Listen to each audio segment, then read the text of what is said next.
Let's go back into full screen. So we've pretty much got our image together, and there are a couple steps we need to do before we're ready to send this off for a round one review.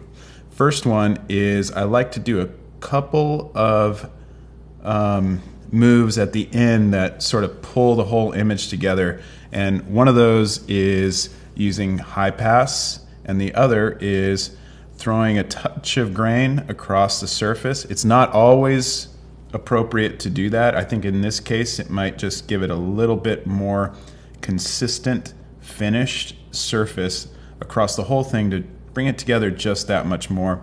But you always have to look at that and see if you really think that's a good idea. Some images don't benefit from that added grain. They should be clean and smooth, but we'll see how that looks. Let's do a high pass first. So high passes are basically traditionally used for sharpening, and that's fine, but I use high passes in a slightly different way. I use big ass high passes. They're huge. I go for like 75 on them, and that might sound kind of crazy because they're mostly used between 5 and 10 points of high pass. And what that does is that sharpens high frequency information, but the way I use high passes is I want to add overall punch to the image. I don't want to overdo it, but a big high pass is going to create huge halos around the edges of the image, and I'll show you exactly what that looks like now. So you could do high passes nested within the different elements. You could do one for each panel within the shoe if you wanted to get really obsessive about it. But right now, to show this really quickly, I'm just going to duplicate all of my work up into a new layer.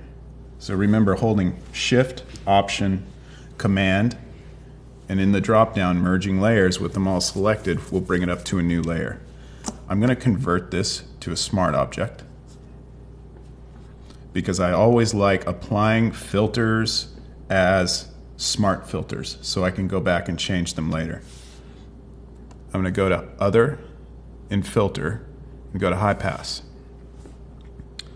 So I've already got this up at 75. You can see the huge halos that are happening in here. If I go down to 10, you can see the halos that are happening at that level, and they're much more isolated to the higher frequency, aka the finer detail information. So it's going to really sharpen that stuff, but we don't want to sharpen that stuff. We're looking pretty good here. I'm going to bring it up to 75, set that, and I'm going to turn this to soft light. If I set it to overlay, it's going to be way too hot. Soft light backs that off a little bit. It's a nicer, more mellow blend. And I'm going to bring it down to, well, let's turn it on and off first, see what it did. So it really added punch to the shoe. It gave it, definition. And even the edges of the shadow, which I kind of hoped would happen, get a little bit darker. The only place that I don't really like it is kind of here on the front of the shoe.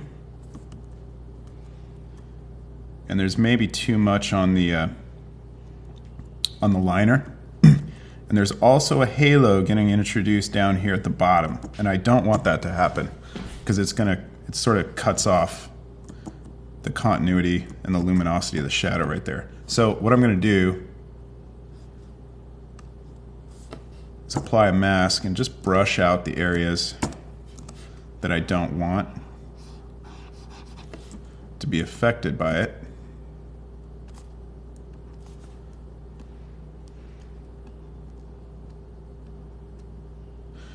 Because I really want to draw attention mostly to the swoosh and the body, the architecture of the shoe, because that's really, that and the bubble are basically the stars of the show. And overall, I think it's a little bit too harsh. So I'm going to bring it down to like 70. Let's turn that on and off. It's a nice snap to the image.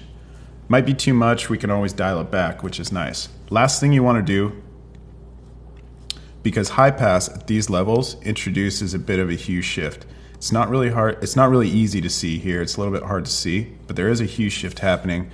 And I'm going to go to Image Adjustments and apply a Hue Saturation adjustment layer to the high pass to make sure that it's completely desaturated. That's the way you do that. This is what your high pass should look like if you're using a really big one. It adds a lot of punch. So the next thing I'm going to do is bring up that Camera Raw grain layer once again, which I have an action for, so you don't have to go through all those steps. I'll provide you with that.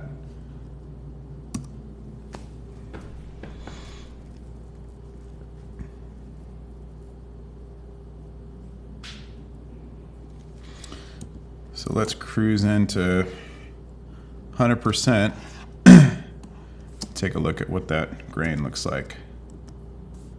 So that might be a little bit much. Maybe I'll just dial the opacity back to 80%. Just gives it a little bit of surface. Kind of ties the room together. And that's all the finish work I'm going to do. It's pretty straightforward. I don't want to push this into a kind of poster zone. I don't want it to become too much of an illustration. And if you start putting all sorts of crazy effects on your work, that's kind of where it goes into. Adam really wants this to remain in a sort of real space, and so that's as far as I'm going to push it. The last and most important thing you need to do before sending your image off to your client, and I'm glad I do this every time because I always find something, is check your work over for mistakes. While we're paying attention to all these really cool creative things, our brain has switched modes, and by doing all this creative treatment work, we're naturally introducing different variables into this system that we followed. And even though it's pretty bulletproof, when you start changing the colors of elements and start changing the luminosity dramatically, things are going to change and errors are going to poke their head out where you originally weren't looking. So what you want to do is go in to your image 100% and start looking around for anything that looks like a mistake and fix it before it goes out the door. So here, I think before when we were working on gray, this didn't look bad, but now we've changed the shadow and we've changed the background color. This looks a little dull right here. So what I'm going to do is actually darken that just a bit.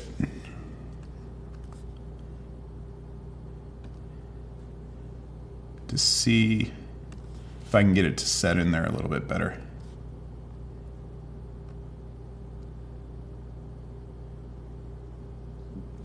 All right, that's not in my base. That's in my red soul.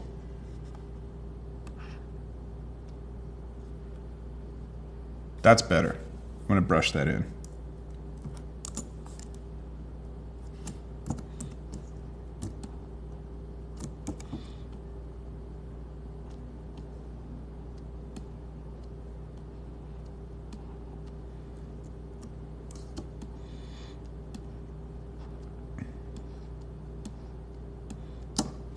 So I also don't like the way the mask meets the edge right here. It's just a little low. So one thing I can do is just use that smudge tool in order to really gently just push the mask up and in a little bit. Let's go back and forth so you can see that.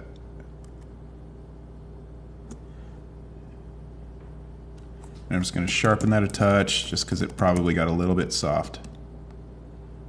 Use that sharpen tool right on the mask.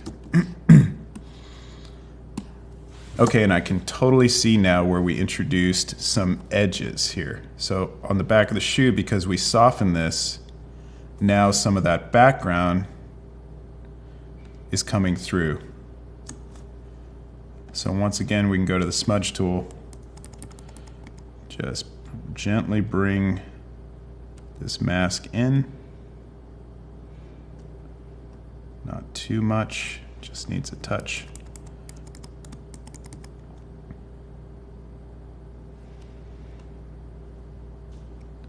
I'm going to be real gentle using this tool on a mask because it does soften the mask. But it's awesome for doing changes like this, especially in areas that are already a little bit blurry.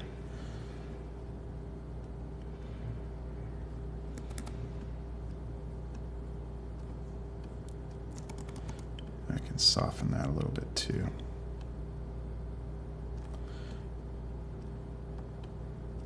These are really the last steps that you need to do to make a truly professional image and a professional first round. I have to constantly remind myself to do this because once I get done with my image and I step back and it looks so cool and I'm so excited about it and I really want to send it off to my client and have them say, wow, Seth, that's so awesome, you're so good. But what they do when I don't do this step is they don't see my image, they see my mistakes. Honestly, it's just one of those things. They'll come back and I won't hear, wow, this is an amazing image, Seth, you're the best. I will hear, there's edges all over this. What's going on? This is really kind of shoddy. So that's the last thing you want to hear because it's going to crush your hopes and dreams. But so always pay attention to this step and get it done right the first time so your client looks at the amazing work that you did and not your mistakes.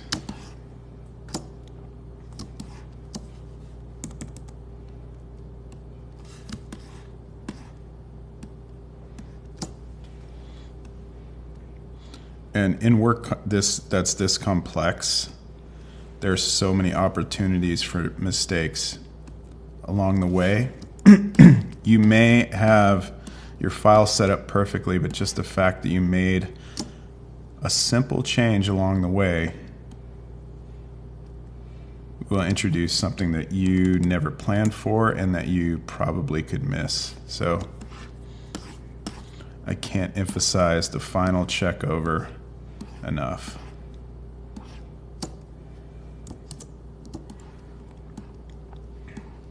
You want to be viewing this at 100% too.